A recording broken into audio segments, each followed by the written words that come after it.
ask. I know, and there'll be a lot of crossness. Yes. Have you already had some of that? There's been quite a lot, but I think I would say to the real aficionados, the ones who know every semicolon in Jane Austen, I would say just don't give yourselves the misery. Don't read this. Okay, this isn't stay really away. meant for them. Stay away. So, Yes. so to explain, I've read most of it. Explain what you've done. So it's the same story, but It's exactly the same story, Yep. and it's exactly the same characters, Yep.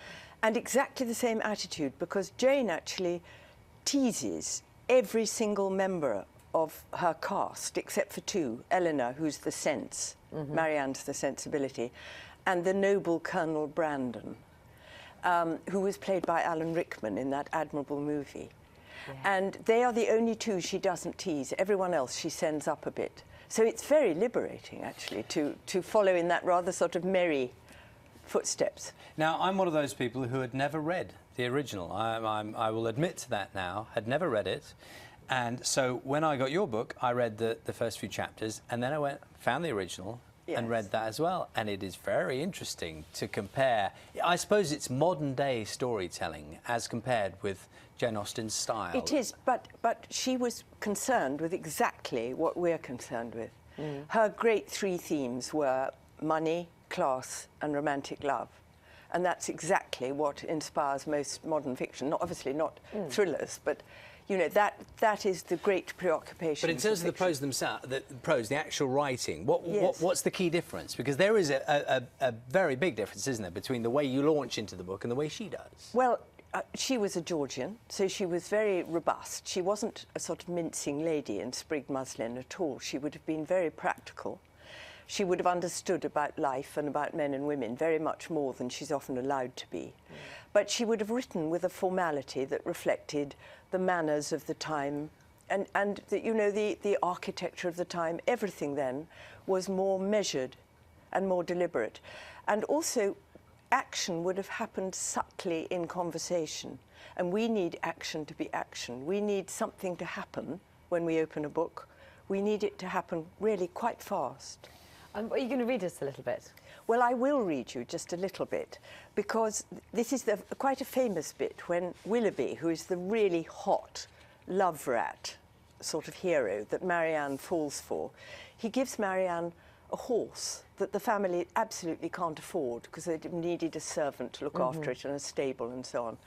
So here's the modern equivalent of that moment when Marianne has accepted the horse because it hasn't occurred to her that it's anything other than a romantic gift.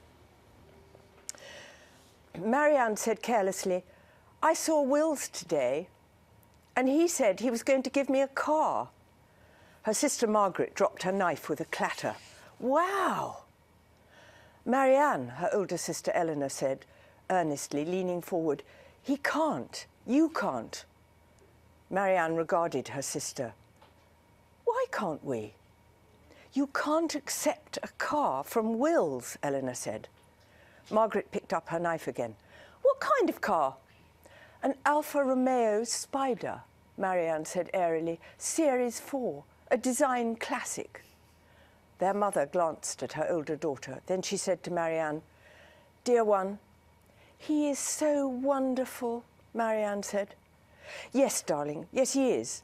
But before Eleanor says it, I have to put a bit of a dampener on things and say we can't afford it." Marianne's head jerked up.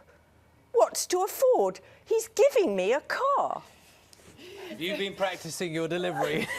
I've been reading, honestly, well, I was a teacher, so I've been reading probably Reading for out 40 loud. years. It's like adult Jackanory, isn't it? It is, it's adult Jackanory. so People there's love being read to.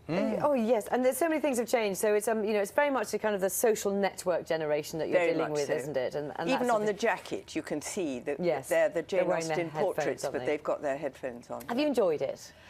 Do you know, it's been the most wonderful fun.